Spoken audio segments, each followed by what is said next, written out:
ढेंकानाल अनुगुल समन्वय कमिटी निर्देश क्रमे अनुगुल तालचेर मंडल स्वीकृति द्वारा बलराम प्रसाद चारिसाई तौलिक समिति आनुकूल एक कार्यकारिणी बैठक गत रविवार दिन बलराम प्रसाद ठारे अनुष्ठित होईछि। जगतरनाथ प्रभु श्री जगन्नाथ फोटो चित्र निकट में प्रदीप प्रज्वलन करिया परे कार्यक्रम शुभारंभ करा जायतिला।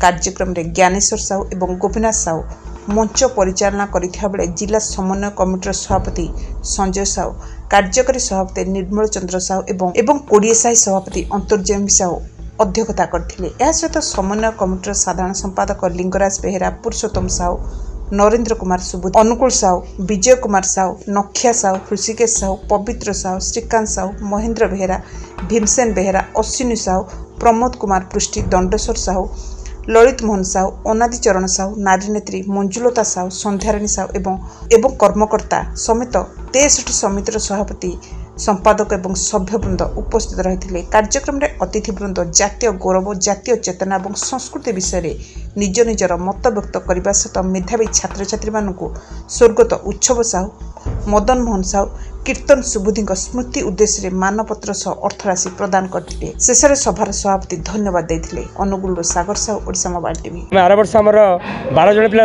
आप्लिकेसन करते कि वर्ष 30 जन पिला आप्लिकेसन कर परवर्ष आहरी अधिक करने तार प्रसार प्रसार आम कर सभार आयोजनटा कर आम ढेंकानाल अनुगुल जिलार कार्यकारिणी बैठक हम एवं यही बैठक माध्यम आमर जातिर उन्नयनमूलक कार्यक्रम हम।